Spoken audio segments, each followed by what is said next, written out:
Live from the rooftop of the Hermann London Real Estate Group in beautiful downtown Maplewood, it's the St. Louis Realtor Podcast with your host, Adam Kruse. Hello, this is John Charlton with USA Mortgage. I got all day, you got 60 seconds, so this is your Mortgage Market Minute 2019. It's here. We could talk about China, we could talk about government shutdowns, we could talk about Trump, but we ain't got time for that. So let's talk about two things that you need to know about the mortgage market in 2019. Number one, interest rates today, probably right around 5%. What's going to happen this year? Most forecasters are saying we should see about a 0.5% increase in interest rates over the course of 2019. So what does that mean? Same house, same price, buying it now versus buying it at the end of the year. It's going to cost you more on a monthly basis at the end of the year. If only it was going to be the same price, because here's point two. Prices are going to rise. Prices are going to rise starting probably in the spring with the spring market. Everybody's outside. They love it. They just want to get out and buy a house, right? And that's going to affect how much that house costs at the end of the year, which means double down, prices up, interest rates up, house costs are going to be much higher by the end of the year. If you need to contact me, I got answers to your questions. John Charlton, 314-517-0262. So that's your Mortgage Market Minute. Peace.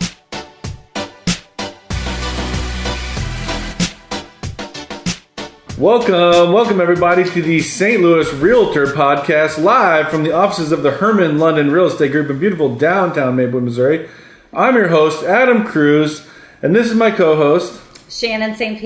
Shannon St. Pierre. We're excited to be here today, and today we are going to talk all about the 2019 market update. Shannon, you've been looking in your crystal ball, right? Somewhat, and we're going to try to... Reading. Economic reports. Oh boy, I hope you have the good statistics for us then today. Not necessarily. Well, then you bring the statistics, I'll bring my crystal ball, and we'll make a great podcast out of it. What do you think? Let's do it. We're going to talk about that the market's hot, right? Right. But are we going to say anything about what John Charlton's saying, which is that interest rates are going up and he thinks prices are going up? What's that going to mean? So that is true. So in 2018, we had 4 rate increases. So mortgage rates went from close to 4, a little over 4, almost to 5%. So then for 2019, they anticipate another couple mortgage rate increases. So that will, they think by the end of the year, approach 5.5%. It's so interesting to talk to people about interest rates, right? Because there's always the person who brings up, but in 1980, the interest rates were 18%, yeah. right? And then there's the people like me who are like, but I remember when I got a loan for 6.5%, you know? Right, my first house was 6.5%.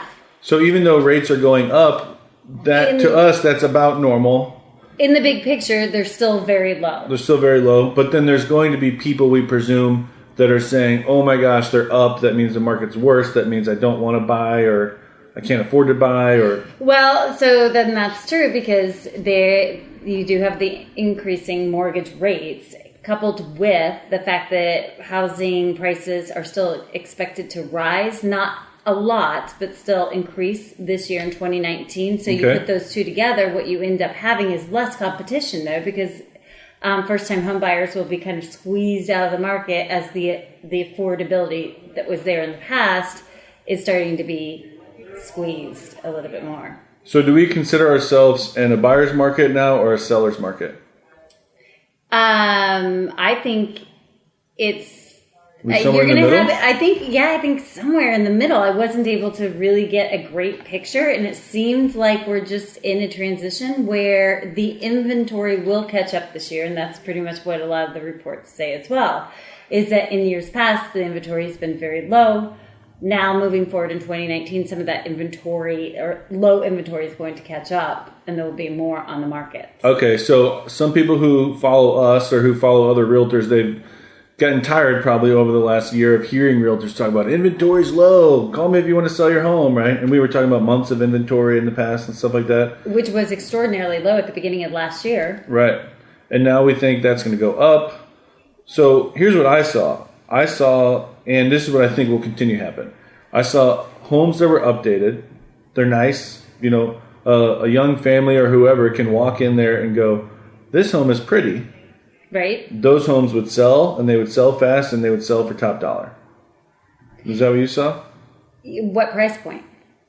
Well, I guess kind of anything under 300-ish. Okay. But I mean, just in general, a pretty house would sell fast. Yes. Right? Yes. And then there was houses that were outdated that would sit. Kind of I saw that at any price too, unless it was outdated and priced for an investor. Yes. But right now, the market's been shifting a lot. Throughout last year, we started talking about the market shifting in April, I think, somewhere around there. And it was slow to start shifting, and I think we did definitely eye it at the beginning. But do you feel like it's totally shifted now? I don't think it has, because we still have multiple offers coming in on some listings, right? I still have buyers that are unable to find homes that would be a good fit for them. Right. And so a shift would mean we'd be going and looking at 10 homes every weekend and can't find anything or can't decide because there's too many options. And now we're still sitting in a there's not enough options situation. Right. I think it's a very odd. I've sat back the last couple of months trying to figure out what's going on. So a lot in the city, more specifically, so I'm talking about the city. There, either the home goes on the first couple of days with it being on the market, if it's relatively updated, priced well, or it sits there. And I've seen a couple rehabs sitting there. Pretty ones. Pretty ones. I'm using the word pretty because the word updates, I think, it can be confusing for some people. I had a client who we kept saying, the home needs to be updated. And he'd go, I just put in a new furnace. I'm like, okay, but the carpets. He's like, all the feedback is it's outdated. And he's like, okay, I just got really good siding put on the house. And it's like, no one cares. All the stuff that they should care about, they didn't care about. And the carpet colors and the handles on the hardware on the cabinets, they cared about. Right. So when you say updated, you mean pretty? Yes. Okay. In some cases, rehabbed and where it's modern finishes. It was, mostly gutted, finished out, very pretty, on trend finishes, and they've been just sitting there. Are they overpriced?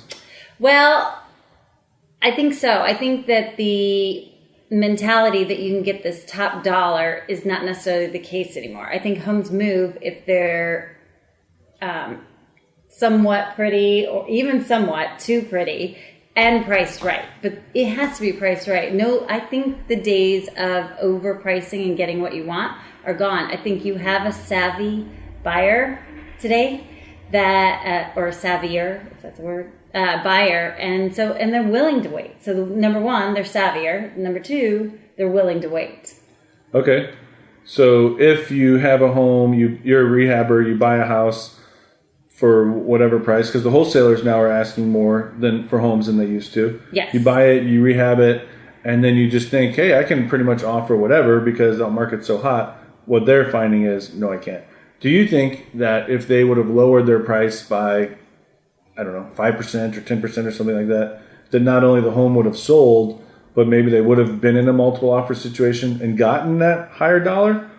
Or should they have priced it lower and then it would have been bid up? Or yeah, I think that if you just start lower instead of trying to get the top dollar and just, it's better to have it move, even if you don't get multiple offers. Yeah. But that's the other thing that's a lot of the reports are saying is that the rehabbing investment side of things is starting to become riskier as well. And I've already seen that. Yes.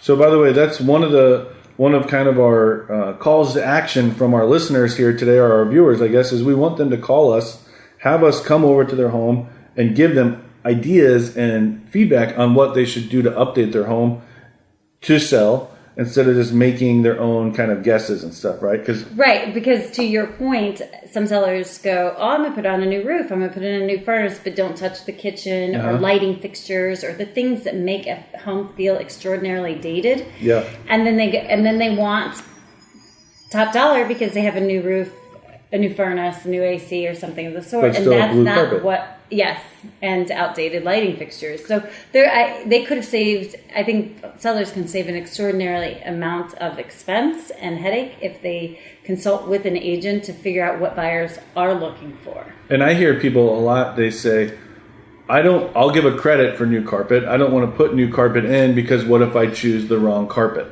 And what I see is that doesn't work. The buyers walk in, they see your nasty old carpet, and they walk right back out. So what we would say, call us. We'll help you with that kind of stuff, right? Right, and I think that that's a double-edged sword because I think that that's a valid point from the seller is I'm going to choose the wrong color no matter what. Even if it's neutral, that neutral beige over that neutral beige, it depends. Versus doing the credit, but then yes, sellers, especially millennials, depending on the price point of the home, they don't want to, they want to be able to walk into the home. But just throwing it out there, if your wall colors are really bad, and you spend, let me say, $1,000 to paint it all to a neutral, agreeable gray or something like that, which is actually a color, very popular one. Can we agree that you will get probably at least $1,000 more for the house than you would have if you would have left them bad, even, and who cares if they come in and paint them a different color? Yes. Now, yes. So I think that when you're talking in terms of something like the carpet, it's neutral, new carpet is still better than old carpet with the credit. Mm-hmm. And do you think, and I know we're kind of getting off topic here, right? But I'm curious, in your opinion, is there anything wrong with walking into the carpet store or wherever and saying, give me your most popular carpet? I need something. I think that people should. I tell people, go into the paint store, ask them what the trendy gray is. So why make your own decision? Right? Yeah, just let them tell you what everyone's buying though. Yeah, something neutral because you're selling your house. They'll point you in the right direction. Okay. It doesn't have to be a painful process choosing colors. So in this upcoming market, for now at least, we think that there's still going to be multiple offers on properties if they're priced well and they're updated? I don't know. I mean, I'm seeing it now still, so I can't imagine that it's going to go away in what we presume to be the hotter part of the market. I think it depends on the area. Okay, so we're going to break down the hot markets on area, time of year, pricing, and updates? Yes. Okay. What are some of the other statistics you have for us? So overall, when you look at things, what's interesting about the reports now is that the state of the economy is very, very strong. So we have a very strong economy.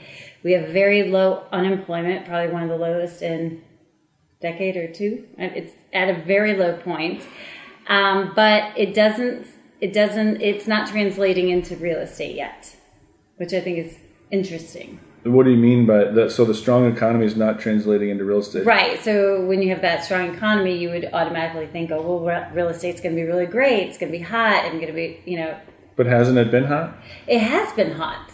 But now that the economy is becoming strong, now you're seeing the real estate market slow down. How does that work? I don't know. That's why I think it's Is really it because prices have been overinflated, real estate prices have been overinflated for a few years now, so of course we're not seeing them jump way up? Well, I do think the inventory's been really low because people have not been making those moves because it's been a very insecure economic time for a lot of people. So jobs, insecurity, so you tend to stay where you are. Once you have a little bit more security, like in this economic environment, then you start to feel a little bit more ambitious about selling off your home and moving up, say. Okay. It's an interesting... So we'll get more inventory, so then the housing market will slow down. We will be getting more inventory? Yes. Okay. I know that I've been in a weird position as a homeowner and as an investor over the last year or so. I bought that home a year ago that my family moved into, and we planned on living there for 6 months or so, selling it, making a boatload of cash, and moving on to something else. Yes. And we never sold it. We couldn't, and it's not because I couldn't sell that house, it's because I couldn't find another place to buy. And as a realtor, that's kind of funny to say, right? People are going, why didn't you call a realtor? But I had the exact same scenario last fall, right? Yeah. So I actually updated 2 of my bathrooms with the intention of putting my house on the market. I saw everything on the market. Mm-hmm. And we ended up saying that it just didn't prove to...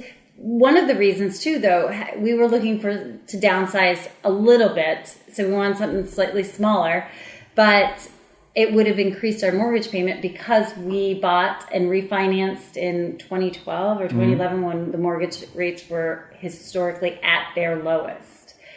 So it's kind of funny to hear two realtors say this stuff. But, I mean, to be fair or sort of pat us on the back, we're not just trying to make anyone buy a home all the time. We do, like... want people to make smart decisions in real estate, right? Yes. Even if that means staying where you are. And yes, I think that you have to determine why you're moving. Okay. So I've also, as an investor, I continue to buy rental properties. Yes. But I'm concerned. I'm like, should I be waiting? Should I wait until... Waiting for what? For like the market to crash and all the prices. So if I'm buying a house now for $100, if I would wait 2 years, can I buy it for $60? No, because they anticipate even in 2020 for home prices to slightly increase and inventory to still be on the lower end, but increase. Remain modest. Who's this they? Freddie Mac and Realtor Association. They're saying that the market's going to continue to increase. I think it's still pretty solid. Yes, I think for 2019, 2020, both their predictions have led to stability versus the crash that I think people have been talking about for the last couple of years. Yeah, it's kind of weird. I'm like, I sort of want, I don't want to call it a crash, but I sort of want it to become a buyer's market again so I can buy a different home and so I can continue to buy rental properties at a discount. But that just means I'll have to sell my home for less, right? Yes. And so it's not really good necessarily. But yeah, what I read is that appreciation in 2018 was 4.7%. So your house appreciated by 4.7% in 2018. And they're estimating that it will appreciate by 2.9% in 2019. Right. So it's still good, but just not as good. Yeah, there's not going to be a crash necessarily, but it's just not your values are not going to increase. Okay. It was really interesting last time when we did have the crash. That what happened, I saw, was everything was going down, and some people were waiting because they're like, I don't want to buy a house yet. I want to wait until we hit the bottom. But they don't come out and go, all right, we've hit the bottom now. We're going to start going back up. Right. Like you've got a week to go by, right? Right. People just had to sort of guess and figure that out. So we'll see what happens for that, I guess. Right. So new home sales. Talk to me about those. That was an interesting one that I saw on a couple different reports. In the past few years, new home sales builders actually were building more higher-end homes, more expensive homes. Mm-hmm. So one of the trends for next year is that builders are going to have to shift their focus to more moderate-priced homes to accommodate the higher mortgage rates.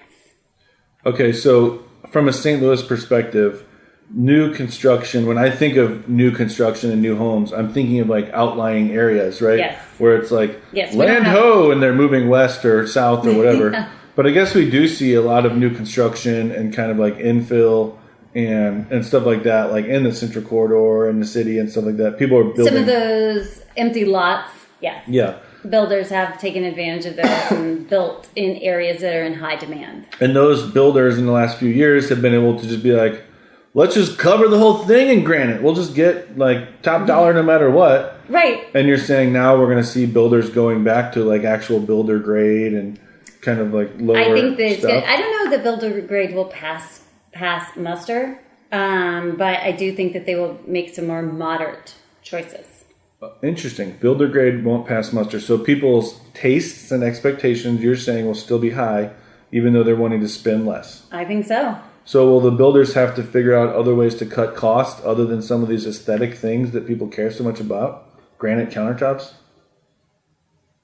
Yeah, but I think that they need to get smarter and realize that granite countertops aren't as in high demand. Well, people are happy with quartz. People are happy with quartz. They love quartz. And so it's really actually prettier than most granites. I know. I'm not a granite lover myself.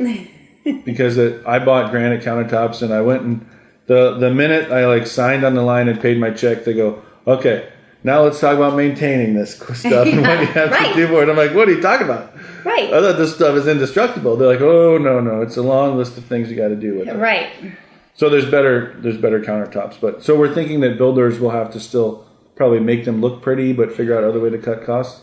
Does that mean smaller lots? I think that the homes are not going, yes, smaller homes overall, less square footage. Which is nice. I mean, it'd be nice to be able to buy a new construction home for less than $500,000, right? I mean, wouldn't it be great for a $250,000 buyer to be able to buy one? Right. And instead of maybe selling the house with a finished basement or something, it's unfinished but roughed in with a bathroom that the new owner could finish out at some point. And then from your perspective, not from the paperwork here, but what part of town do you think that people will try to be doing building in? Does it just depend on where there's land available? So I work mostly in the city, as you know, but so I don't see that there's an area where you're going to be able to plop down some subdivision. There's going to still, I think, be infill, but that's the extent of what the city could possibly ever offer anyway, unless you go. So real quick, what is infill? So taking an empty lot and building a home. So you have, empty or with like some beat up house on it. Yeah, that's just going to be demolished and then build a home. You have a neighborhood full of houses. One of them's ugly or beat up or whatever. Infill would be tear that down and build a new one. Right. Or like you see on the hill, tear two down and build up a new one. Yes. Right? Right. Do those homes usually, from your perspective, are they spec homes, meaning are they building them hoping to sell them, or are they only building them once they... No, they're building them to sell them, period. They're building them hoping to sell them, not with the buyer already under contract. Right. And maybe that'll change a little bit if they might need to make sure that they have a buyer before they build. I saw in Dogtown, this builder built 3 homes and then listed them for sale, Right. And that was one thing that went away quick in the last market decline. Was you couldn't even get the funding to build a home until you had a buyer, kind of thing.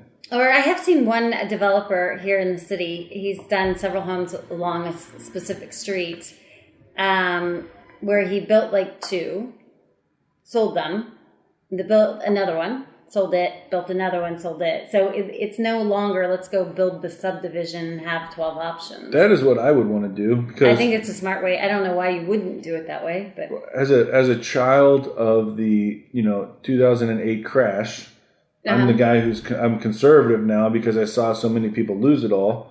And a lot of those people who lost it all first was the people who got super aggressive like that. Yes. I can make $50,000 a house. I'm going to do 10 houses then, right? Right. Trying to do things in bulk, but it doesn't end up to... Okay. Any other statistics we'd like to share with the people? No, I think that's it. Kind of overall, it's going to be, I think, an interesting market in 2019. So we're not saying don't buy. We're saying, I think what John Charlton is saying is buy sooner than later, because if interest rates are going up, the sooner you get your rate locked in, the better off you're going to be, right? Right. So I think that's the conclusion, is that if you're looking to buy, especially within the next year, now is the time to make that move. Okay. You will save money in the long run for sure. So let's tell people how they can get a hold of us. How can they call you? 314-583-0070, or you can email me at shannon@livingtowergrove.com, or you can find me on Facebook at Living Tower Grove. Facebook.com/LivingTowerGrove? Yeah. Is it www. Yes. Yeah, okay. www.facebook.com/LivingTowerGrove. Okay. And then on Facebook, we want people to go to our company Facebook, Hermann London, HERMANN London, on Facebook. Don't forget the 2 N's. And what I really want people to do, other than subscribing and liking us on YouTube, of course, is I really want to hear from people, right? I know. I mean, people have questions all the time. You comment about it all the time. You go to a party and people are like, tons of questions. But what do they want us to hear about? Who do they want us to interview, right? Yeah, so what do they want to know more about? Either call Shannon or call us or email podcast@hermannlondon.com, and that's Hermann with 2 N's, London.com. Very good. Is that enough ways they can get a hold of us? I think so. Thank you for watching. Thank you for listening. And take care.